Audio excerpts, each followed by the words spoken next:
Karibuni tena katika familia yetu ya Maarifa ya Neno ili tuweze kutafakari kwa pamoja.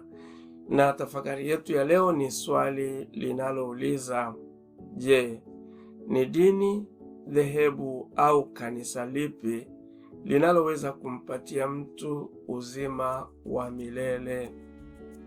Swali hili tumeulizwa sana katika makundi mbalimbali ya kijamii, ya Kikristo na hata yale ambayo sio ya Kikristo, lakini tumebahatika kushirikisha tafakuri zetu katika makundi hayo kwamba ni dini ipi au dhehebu lipi au kanisa lipi linaloweza kumpatia mtu uzima wa milele.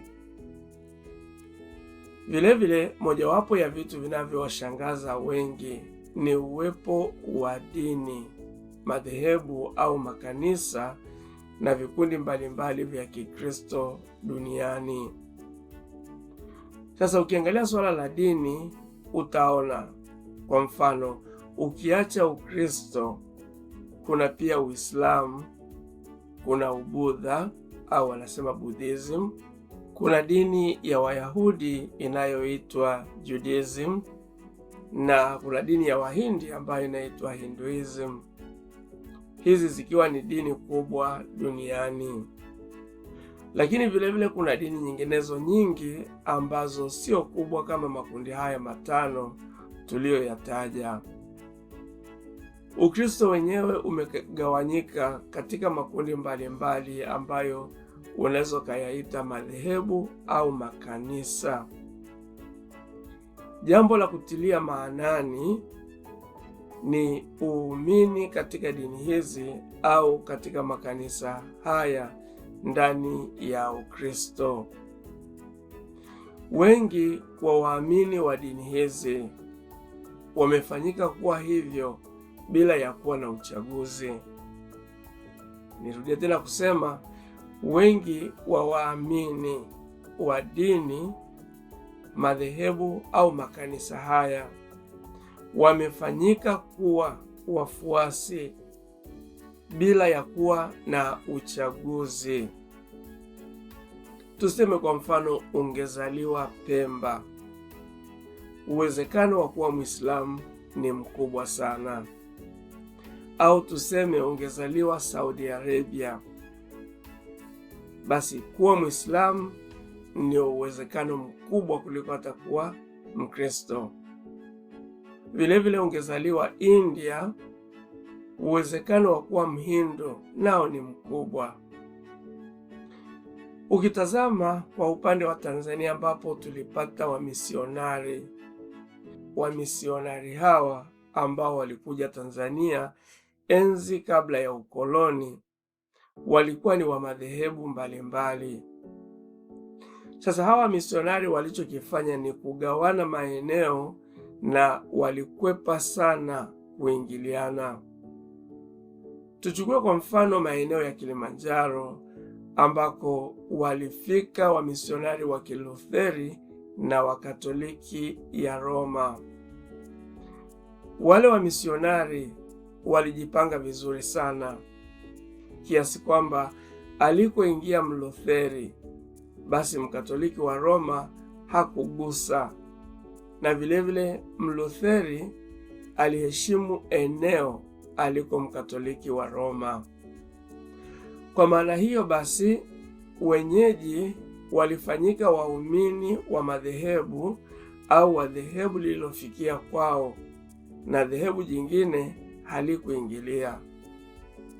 Naelewa wazi kuwa mimi binafsi nilifanyika kuwa Mkatoliki wa Roma kwa sababu ndilo dhehebu lililofika eneo nilikozaliwa na kuweka mizizi yake.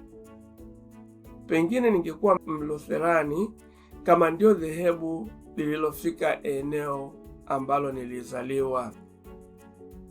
Ndio maana utaona kuna maeneo yenye wafuasi wengi wa dhehebu fulani kama Moravian, Lutheran na kadhalika.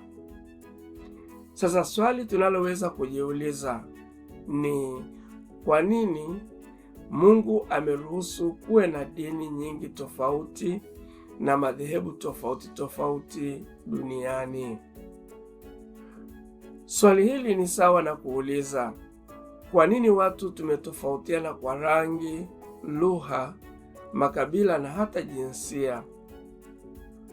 Baba Mtakatifu Francis aliwahi kuulizwa swali hilo hilo, kwamba ni kwa nini Mungu ameruhusu dini na madhehebu au makanisa mbalimbali. Baba Mtakatifu alijibu, hayo ni mapenzi ya Mungu na ni yeye ameruhusu. Baba Mtakatifu Francis alisema hayo ni mapenzi ya Mungu na ni yeye ameruhusu. Lakini Baba Mtakatifu alisisitiza kwamba Mungu ametufanya na kutuweka tofauti ili tuweze kushirikiana. Kumbe lengo la Mungu basi ni ushirika kati yetu. Baba Mtakatifu alisisitiza kusema, tusiogope tofauti zetu ikiwa kama sisi sote tunamwelekea Mungu wa kweli.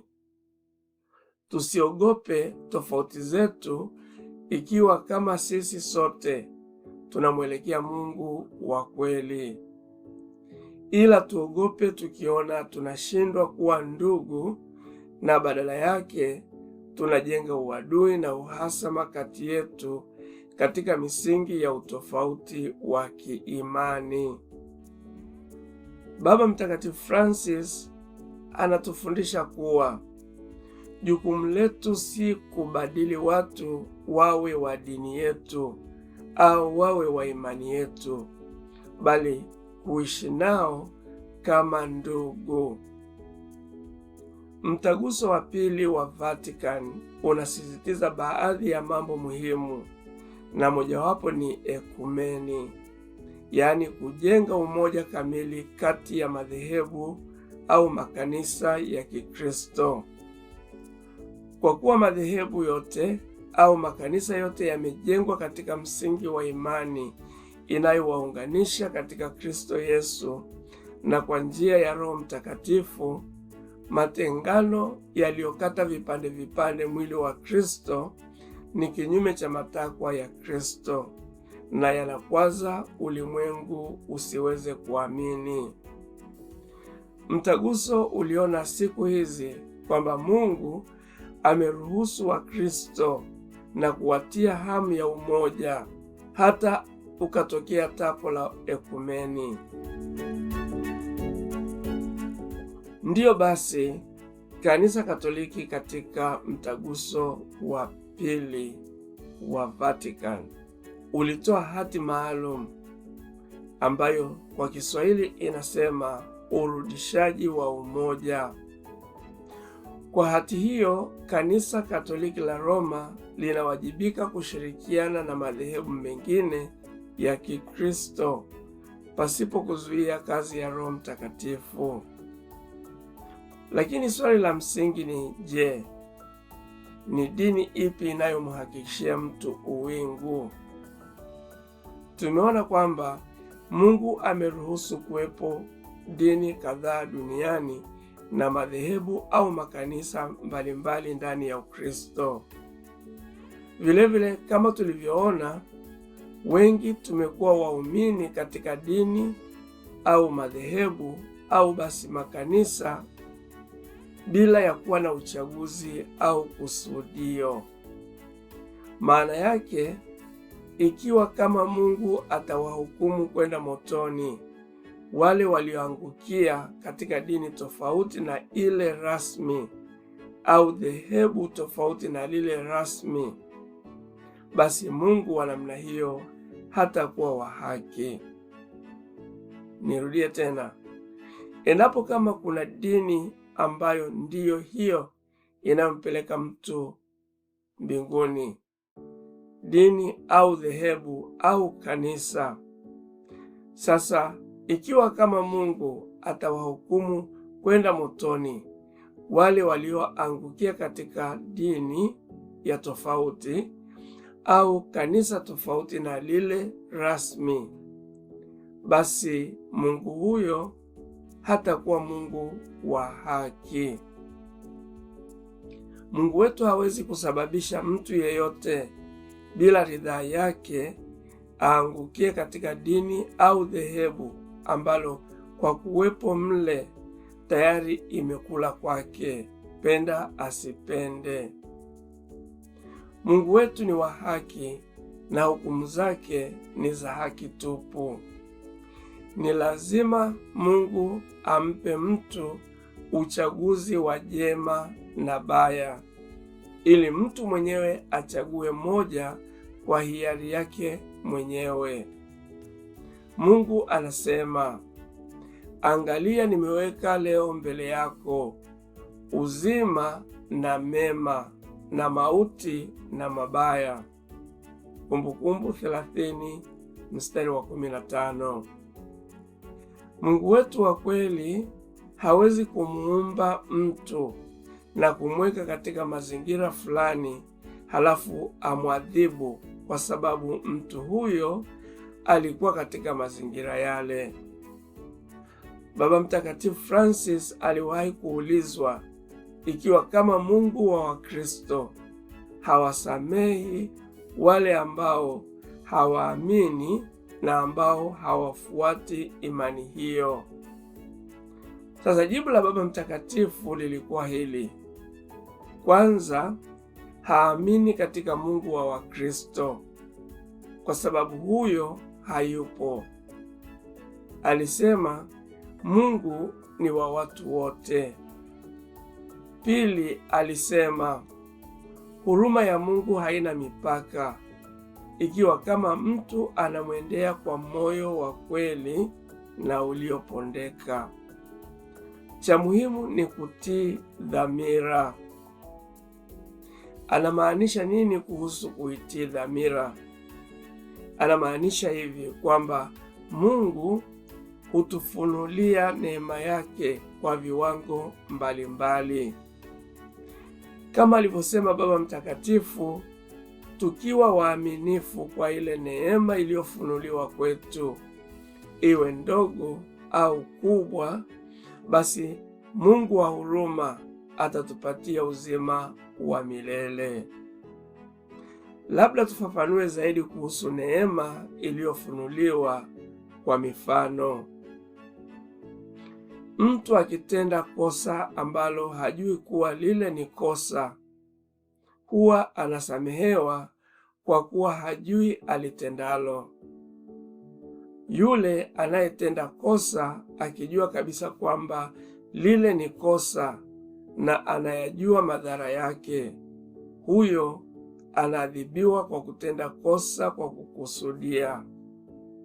Vilevile kuna yule anayetenda kosa akijua kwa kiwango kidogo kuwa lile ni kosa au madhara ya kosa lile. Huyu anaadhibiwa kwa kutokuwa mwaminifu kwa kile kiwango kidogo cha utambuzi wa kosa lile. Yesu mwenyewe alisema, mtumishi ambaye anajua matakwa ya bwana wake lakini hajiweki tayari kufanya anavyotakiwa atapigwa sana, lakini yule afanyaye yanayostahili adhabu bila kujua atapigwa kidogo. Aliyepewa vingi atadaiwa vingi, na aliyepewa vingi zaidi atadaiwa vingi zaidi.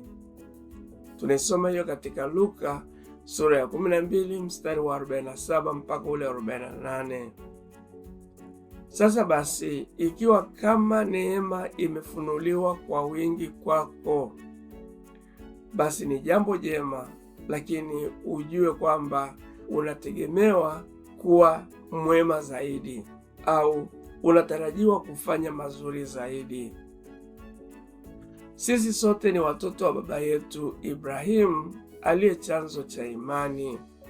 Tunamwita baba wetu wa imani. Mungu ni mwenye huruma na ni kufuru kubwa kumchafulia jina lake kwa kuwachukia ndugu na dada zetu kwa sababu tu ya imani. Kwa maana hiyo, ni kosa kwetu kutumia hekima zetu za kibinadamu na kuamua huyu ataenda mbinguni na huyu ataenda motoni, au mimi nimeokoka na yule hajaokoka, au kanisa langu ndilo litawapeleka watu mbinguni na kanisa lile ndilo litawapeleka watu motoni. Hiyo sio kazi yetu. Tumwachie Mungu maamuzi hayo, kwani ni yeye mwenye kujua mapenzi yake. Mawazo yake siyo sawa na yetu. Isaya sura ya 55 mstari wa 8 mpaka ule wa 9. Na huruma yake haina mipaka. Tumsifu Yesu Kristo.